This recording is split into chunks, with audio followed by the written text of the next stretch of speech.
since the last update, I basically just put in a light fitting. With the light fitting, you just basically carve out a little section at the back there for the wire, so they can fit flush. I just made up a tray out of aluminium, but you could just use anything in terms of trays, etc., or even epoxy at the bottom. But I prefer tray in terms of serviceability. Now what I've got here, I've got a 120mm PC fan, which is going to go on the inside and blow outwards. I've got a cover which goes on top. It comes with sponge already included. Alternatively, what you can do is just use a mosquito netting type material to cover the holes.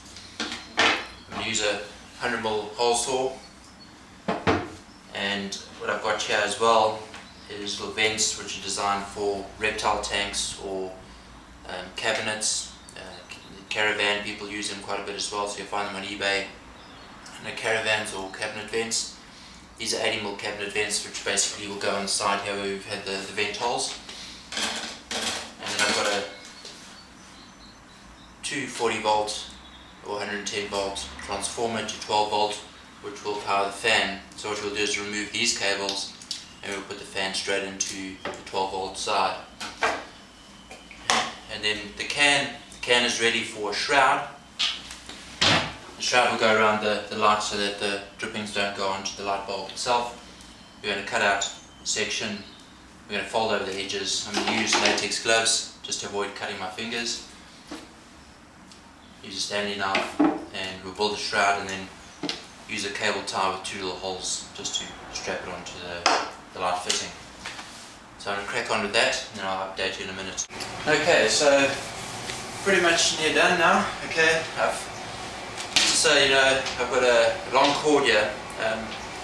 Make the cord too short, often you find you can't find a plug close enough to where you want to put your box. I'd rather make it longer than too short. What we've got at the top is the fan blowing outwards. Okay. If you look at the vents on the side, there's the vent caps, and I always like to check for a decent amount of airflow. Just holding the plastic on, so we've got good decent airflow coming through here. If you look inside, look at the light, the shroud. Put the shroud on the top of the light so we can catch the drippings from hitting the light bulb. And right at the top here, you see the fan, leaving enough space for the hanging the Biltong. You don't want to catch your hands on the bottom here all the time. And transformer, 12 volt transformer for the 12 volt fan.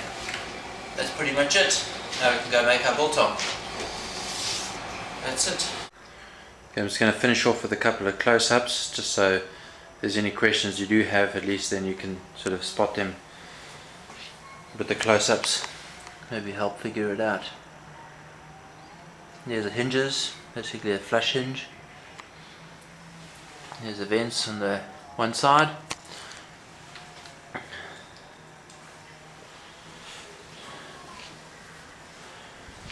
It's the fan. Just use a red light. Just found it easier to get a red light from the local hardware because everything else is low voltage, so I figured this incandescent globe will probably be the better option.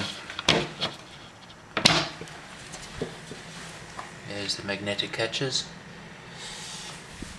There's a little thing that helps them close. Here's our quarter rounds.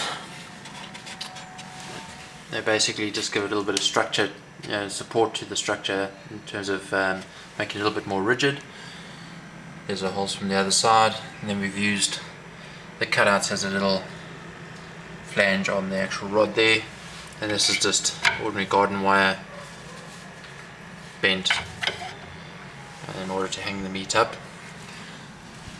There we've got a light with the can shroud and transformer up there connected to our 120mm PC fan. That's pretty much it.